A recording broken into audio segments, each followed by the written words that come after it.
Do not fall for overreactions in fantasy football, whether it's giving up on a player too quickly or overbuying the hype. Either one of those can be dangerous in this game.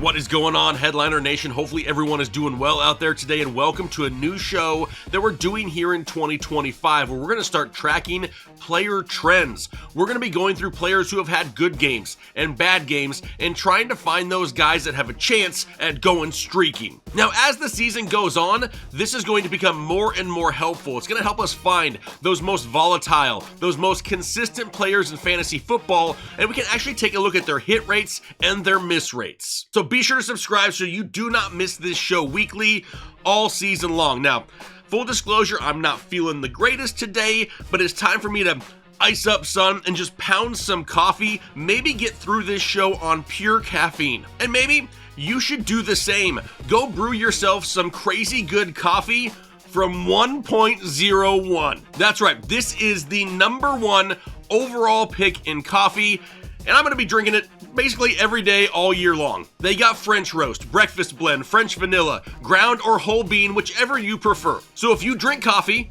and play fantasy football, this is an absolute must in your house. Heck, even the packaging looks super cool. So get your new daily drinker over at opzocoffee.com. There's already links down below in the description for you to check out after this show is over. But okay, let's go through week 1 and establish some of those baseline numbers and really see who's about to go streaking, maybe in a good way or a bad way. Now let's go ahead and start off at running backs first, then we'll go to wide receivers here in just a few. Now for running backs to start off hot, we need them scoring at least 10 fantasy points per game. If they're going to start off cold, it's going to be those guys under 7 points per game. So we'll go through each week and try to track these guys to see who's producing the most consistently and who's just fallen below that 7-point line that really maybe we can cut bait with. So let's first start off here with the running backs who started off hot. These are the guys who scored 10 plus points in week 1. We got Derrick Henry at the top at 28.7 points in week 1. Really a tough matchup for him coming up the next few weeks, going up against Cleveland, Detroit, Kansas City, and Houston.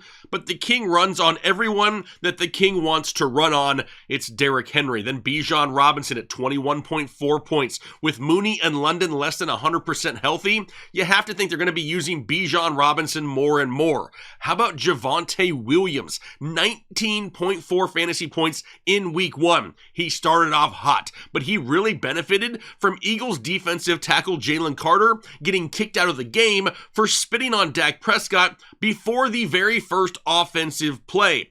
I think Javonte Williams looked pretty good in this matchup, but I really need to see if he can do it again to really build some of that consistency. How about James Cook? 18.7 points in week 1. He was really held in check by Baltimore, with the exception of one big receiving play late in the game. It's James Cook, though. It's the Buffalo Bills. He's going to be a threat to score a touchdown almost every single week, and that helps. How about Christian McCaffrey? He came in at 18.7, and when he's healthy, we know what he does. He scores fantasy points when he's healthy. Then Travis Etienne at 17.1. He had a huge run of over 70 yards, and that really helped boost his overall total. But he did what he was supposed to do when he got a chance in this backfield. He may have just won the starting running back role in Jacksonville. After this week, we really need to see how he goes forward in week 2. Now, after him was Chuba Hubbard. He had 16.4 points this week, and Chuba still dominated touches here in Carolina,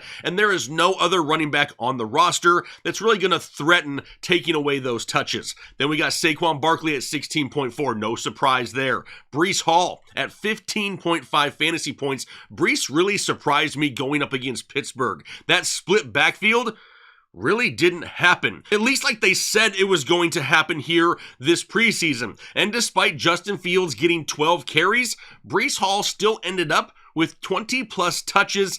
He could have been a steal in fantasy football drafts this year. Let's see if that can continue this year. Now, after him was Devon Achane of the Miami Dolphins at 15 fantasy points, and not a surprise, but I would be a little bit worried because we saw how Tua looked in this ball game. Now, if that Miami locker room falls even further apart, this offense could definitely struggle, and we've seen what this offense could be for Devon Achane when Tua really isn't up to 100%. If they have to go to Zach Wilson, the ceiling is nowhere in the same ballpark for Devon Achane, so let's keep our fingers crossed that Tua can figure it out. How about number 11, Bill Krosky-Merritt, Ja'Cory Krosky-Merritt of the Washington Commanders with 14.2 points. So the early down work in Washington is gonna go the way of JCM. That whole story of him being RB4 on the depth chart vanished pretty freaking quick. Now, on the other side of that, I don't think very many people believed it to begin with, but Bill here is going to remain slightly touchdown dependent because he doesn't catch any passes out of the backfield. That's still going to be Austin Eckler for the most part. Bill Krosky-Merritt's going to have to find the end zone pretty regularly to stay in this hot category. How about J.K. Dobbins next at 13.8 points? He was saved by a touchdown also, but he did out-touch Harvey 18-7 in this game. Now, that's expected to start the year. I think we all expected J.K. Dobbins to dominate touches early. But R.J. Harvey looked pretty freaking good, and he's only going to earn more of a role each and every Sunday. How about after him is Josh Jacobs at 13.5 points. Green Bay dominated that game against Detroit, no surprise there. Kyren Williams, 13.4 points. Kyren found the end zone. Big shocker to everyone in fantasy football. No surprise there as well. How about Dylan Sampson of the Cleveland Browns at 13.3 points this past week? He led the backfield in touches and the team in receptions. Let that sink in for a little bit. This kid was everywhere. He earned the change of pace role in this backfield. What happens with Quinshon Judkins returning here over the next couple weeks? He's definitely going to have a role in this backfield. Can he stay above that 10 mark? If he's getting 8 targets a week, yeah, he probably does. But let's see what happens here in the coming weeks. Then we got Jaylen Warren at 12.9 points, and I really don't expect this to continue. Kenneth Gainwell is in the mix. Caleb Johnson is going to get more and more volume as the season goes on. And at this point, Jonnu Smith is basically an extension of the run game. How about Alvin Kamara next at 12.7 points? And I was not shocked that he started the season over 10 fantasy points, but I was beyond shocked. I don't even know if I can stress that enough, that he only got 2 targets. That may be, it probably is, my biggest week 1 shock of everything is only 2 targets going the way of Alvin Kamara in a game in which they were trailing pretty much from start to finish. That needs to pick up quickly. Otherwise, Kamara gonna stay right there in that flex range at best. Then we got Bucky Irving at 12.5. He started off the season with 18 touches, and that is absolutely beautiful. No reason that won't continue. How about James Conner at 12.4 points? Trey Benson, though, he's going to be a problem as the season goes on. He is way more efficient, and it could definitely make James Conner totally touchdown dependent. Conner did somehow have 4 catches, but the dude turned it into just 5 receiving yards. Woof. And then we got Chase Brown. He's at 12.1 points. No surprise there. Same with Jonathan Taylor at 11.3. These guys we expected to be over that 10 mark. Ashton Genty in his first game with 11 fantasy points. Not a huge surprise there as well. Then we hit Zach Charbonnet. And I would love to really give you a great Zach Charbonnet right now, but it may actually kill me. Now, Sharps had 10.7 points in week 1, and it was not ideal that Kenneth Walker only out-touched Zach Charbonnet by 1 touch in week 1, but like we said all offseason, as much as we liked the value of Kenneth Walker, you had to go out there and get Zach Charbonnet as well. They were going to utilize both of these guys. Was it going to be a 50-50 split all year long? I'm not ready to say that just yet. San Francisco has always done great against Kenneth Walker, and they did again here this past week. I'm not going to read too much into that just yet. And then lastly, Jahmyr Gibbs at 10 fantasy points. No surprise there. Really expected more from him in this matchup, but Green Bay just dominated start to finish. But now we dive into some of those players who just started off cold. Guys who scored less than 7 fantasy points at the running back position. Guys like David Montgomery, only 6.3 points in week 1. Now, like I've mentioned numerous times already, we know that Detroit fell behind early. When you fall behind early, you're not going to be running the ball and keeping the clock moving. You're going to throw it more. That's why Jahmyr Gibbs had so many receptions. Hopefully, that this isn't a sign of things to come in Detroit. Hopefully. How about Nick Chubb in Houston? He had 6 fantasy points. Now, he dominated the backfield touches, but the Rams front just played so well. Chubb isn't going to be that ceiling player that he has been in the past. He's going to hover right between probably 6 to 9 fantasy points a week, and he'll sprinkle in the occasional touchdown, but probably will find himself more cold than hot this year. Then Tyrone Tracy of the New York Giants, he only had 4.5 points in week 1. Now there's a chance that we see Jackson Dart at quarterback early on at some point here in the season. That only helps this backfield with Tyrone Tracy because we need to be able to move the ball down the field more consistently to take defenders outside of the box. Now after him we get down to Kenneth Walker and his 3.9 fantasy points in week 1, and like I mentioned earlier, he's typically always struggled up against San Francisco, and everyone knew that Zach Charbonnet was going to get volume in this backfield. This is not death to Kenneth Walker in fantasy football just yet. I'm not bailing. How about Isaiah Pacheco next? 3.8 fantasy points. And the fact that he underperformed, that's not concerning to me. The fact that he was out-touched by Kareem Hunt, that right there is very concerning to me. Kareem Hunt has been one of the most inefficient running backs in the NFL for multiple years. And the fact that he's out-touching Isaiah Pacheco in week 1, starting to raise a little bit of a red flag on Pacheco. How about Ramondre Stevenson, only 3.7 fantasy points, and that split in this backfield was fairly even with Travion Henderson, kind of as expected. Both of these guys are going to eat into each other's ceiling and take just enough volume to keep either one of these guys from being in that hot category consistently, at least until one of them starts making mistakes and the other starts earning a larger role. How about Tank Bigsby? 1.2 fantasy points in week 1. Now, Travis Etienne got first crack at touches in this backfield, and he took that role and he ran with it figuratively and literally. That is not a good sign for Tank Bigsby right out the gate. And then lastly is Jerome Ford of the Cleveland Browns, and he was supposed to be the week 1 starter with Quinshon Judkins not in the mix yet. Well, Judkins has signed. Dylan Sampson looked amazing. So everyone, on the count of 3, wave goodbye to Jerome Ford. 1, 2, 3. Peace be the journey, Jerome. But now let's move on to the wide receiver position, and let's do the same thing. Let's establish our baseline, find out who started hot, who started off cold. Now right here at the top, we got Zay Flowers and his 24.6 fantasy points in week 1. He started hot this year, just like he started last year pretty hot. The biggest issue is last year, he faded down the stretch and went super cold. Now, DeAndre Hopkins, he barely got any looks until the end of the game. Rashad Bateman and Mark Andrews barely saw any targets, and you have to think that changes at some point. If it does, it will lower the ceiling of Zay Flowers. Let's see if he can stay consistent throughout the year. Then we got Quentin Johnston at 22.4 fantasy points, and yes, I will be shocked if that stays anywhere near that number, because if it does, it's solely going to be reliant on touchdowns. Even though Justin Herbert looked great, this is pretty high for Quentin Johnston. Then Emeka Egbuka at 21.6 fantasy points, and there may not be a player that I talked about more this offseason than Emeka Egbuka. This right here, it's like a proud dad moment for me, right? You see your kid do something well, and you're just so proud on the inside. That's my boy right there. Then we got Keon Coleman next at 21.2 fantasy points, and I loved seeing him involved in something other than just 50-50 balls deep down the field. They were utilizing him all over the place, and that is a great sign going forward. Then Deebo Samuel at 19.1 fantasy points in week 1. They used him down the field more like we expected, and this is the result. This may be the guy I got the most hate on this offseason. Everybody told me how much he was fat and how much he was going to suck in Washington. He didn't look fat and he didn't suck in week 1. Now, after Deebo, we had Garrett Wilson at 19 fantasy points. Not really surprised because of the talent. A little bit surprised that he did it up against Pittsburgh for sure. Then Puka Nacua at 18.1. No surprise there. How about Michael Pittman at 17 fantasy points? I just feel like Daniel Jones had one of those like blackout moments from old school where Will Ferrell kind of just like blacked out and answered the question, came to and had no idea what he's. I feel like that's what just happened with Daniel Jones. I need to see it again before I want to trust it. Then we got Keenan Allen at 16.3 fantasy points. This could easily stay for the majority of the year as long as he stays healthy, because he picked up right where he left off with Justin Herbert. How about Marvin Harrison Jr. at 15.6 points?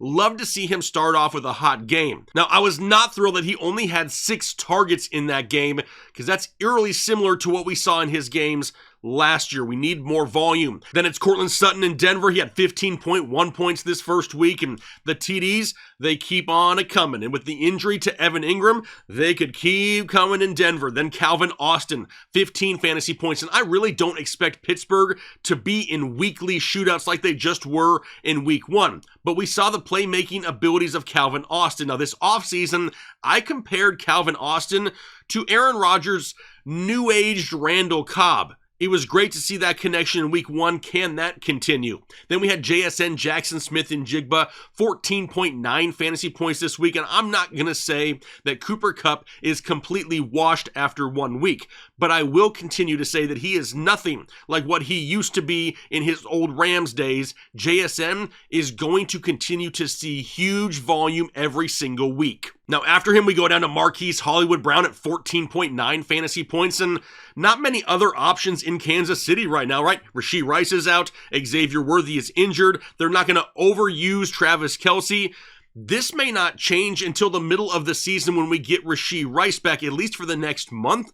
Marquise Hollywood Brown could be pretty hot. How about CeeDee Lamb? 14.5 points, no surprise here. That number could have been a lot higher if he didn't have like 64 drops in week 1. Then Jacoby Myers at 13.7 points, and with the potential injury to Brock Bowers, even if he doesn't miss time, do they scale him back a little bit? Because if they do, that's more volume going the way of Jacoby Myers, but it also helped him in week 1 that the New England Patriots' #1 defensive back, Christian Gonzalez, was not playing in that game. Then we had Cedric Tillman, 13.7 points. He was second on the team in targets, but the ball is going to be spread around so much in Cleveland by Joe Flacco. The touchdowns are going to have to stay there, and I just don't know if we can count on weekly touchdowns from Cedric Tillman, kind of like we do with Courtland Sutton. After him was Kayshon Boutte, and the Boutte was rocking everywhere with 13.3 fantasy points, led the team in targets, receptions, and yards. He's picking up right where he left off in 2024. We talked about that numerous times this offseason. If he got an opportunity, if he could pick up where he left off, this guy could have huge sleeper potential, and we saw it in week 1. Now, after Boutte is Ricky Pearsall at 12.8 fantasy points, and with Juwan Jennings and George Kittle currently hurt, they did just sign Kendrick Bourne. Am I worried about him being an immediate threat to Ricky Pearsall? No, the volume will continue. Then Trey Tucker in Las Vegas at 12.4 points. Really can't bank on the fact that he got just 2 catches, but one of them were a touchdown. I doubt we see that weekly. I need to see some more consistency here. How about Jaden Reed at 12 fantasy points? Finding any consistency in the Green Bay passing game is going to be like playing whack-a-mole every single week. This week, Jaden Reed found the end zone. But if he doesn't, he's going to have a hard time finding 10 points a game. Then DeAndre Hopkins at 10.5. Hopkins was barely on the field the entire game until late in the fourth quarter, and then he hauled in a crazy one-handed catch for a touchdown. Now, as amazing as that catch was, until we see him on the field more regularly, I don't know if we're going to be able to count on DeAndre Hopkins. Then Ladd McConkey at 10.4. And if week 1 showed us anything about the Los Angeles Chargers offense, it was that Justin Herbert is good enough to supply Ladd McConkey, Keenan Allen, and Quentin Johnston all at the same time. And then we round out the hot section here with DK Metcalf, who finished with 10.3 fantasy points. He had a tough matchup against the Jets in week 1, but he still led the team in targets, and he should the rest of the season. But now we need to transition to the cold section, the guys who scored less than 7 fantasy points that really we probably had more expectations for. Guys like Amon-Ra St. Brown of the Detroit Lions at 6.5 fantasy points. Don't forget though, he started off slow last year as well. Not ideal, but I'm not worried about him just yet. Rashid Shaheed at 6.3 points. Now, we know that Shaheed excels in the deep game. Having him average 5.5 yards per reception like he did in week 1 is a very bad sign. How about Travis Hunter at 6.3 fantasy points in his first NFL game? Now, he started off hot, racking up a few targets, but then the weather delay absolutely killed the momentum of this game. However, it is worth noting that he did out-target Brian Thomas Jr. in his first game. How about Tyreek Hill? Only 6 fantasy points. And Miami looked like they were walking around. Most of the time, it looked like they weren't even trying, and Tua looked absolutely horrible. Now, if that doesn't change by, say, week 3 or so, we may be in trouble with Tyreek Hill, but we got to give it a little bit more time. How about Dante Thornton Jr. in Las Vegas, the stud rookie that so many people wanted to be a thing right off the bat, myself included, had 5.5 fantasy points. And honestly, he looked pretty good out there. I would love for him to get more chances that weren't just like prayers thrown up for grabs down the field. He may be a little bit big play dependent for the first few weeks of the season. Then Jalen Waddle at 5 fantasy points. Once again, Miami did not look good. We know that. We'll give it a couple weeks to see what happens. How about T. Higgins in Cincinnati? 4.8 fantasy points in his first game, and Burrow just had no time in the pocket. Myles Garrett was in his face within like a second. There weren't time for routes to develop down the field to T. Higgins or Jamar Chase. How about Calvin Ridley? Only 4.7 points. Talked about him a lot this offseason. Don't worry, his first week matchup was against Denver and the best defensive back in football in Patrick Surtain. Now after him is Jamison Williams of the Detroit Lions. He just got paid, and really we all expected more in week 1, but he only trailed Amon-Ra St. Brown by 1 target last week, so there's definitely hope there. Green Bay just controlled that game from start to finish. How about George Pickens? 4.5 fantasy points. Now, he drew a couple flags for pass interference deep down the field. Had he been able to haul those passes in, he's probably up inside the hot category, but my biggest issue is even when CeeDee Lamb was getting double covered and dropping passes all over the place late in the game, they still weren't looking the way of George Pickens, and that is oddly concerning. How about Nico Collins at 4 fantasy points per game? The Rams just played great overall on defense in this entire matchup. Nico still led all wide receivers in targets, and with Christian Kirk currently banged up, that's going to continue as well. How about Terry McLaurin? Only 3.7 fantasy points. Another guy who started off slow last year as well. Not ideal. I'm not worried about Terry just yet. And the same thing for Jamar Chase, 3.6 fantasy points. Another guy who started slow as well last season. And it's worth bringing up again, I mentioned this in a lot of videos, but don't forget a lot of these stud guys don't play very much in the preseason. Because of that, they have a tendency to start a little bit slow because they're working themselves up to game speed. So I'm not worried about Terry or Jamar just yet. How about Devontae Smith in Philadelphia? 3.1 fantasy points in week 1. And this was our knock on the Philadelphia wide receivers all offseason. They're going to be very boom or bust. They're just going to run the football a ton in Philadelphia, and they don't need Devontae Smith or A.J. Brown to win ball games. Now, after Devontae Smith was Matthew Golden, only 2.6 fantasy points in his first game. It's going to take him probably a little bit of time to get going in this offense, and there's just so many weapons. It's going to be hard to find consistent volume each week as well. Then Cooper Kupp at 2.5 fantasy points. We've already said this dude is just not what he used to be. Josh Downs at 2.2 fantasy points. I need to see it again from Daniel Jones, but even if Daniel Jones can reproduce what we saw in week 1, he showed us in week 1 that his favorite target wasn't Josh Downs, it was Michael Pittman. So that's something to pay attention to. And then lastly, A.J. Brown. We talked about Devontae Smith.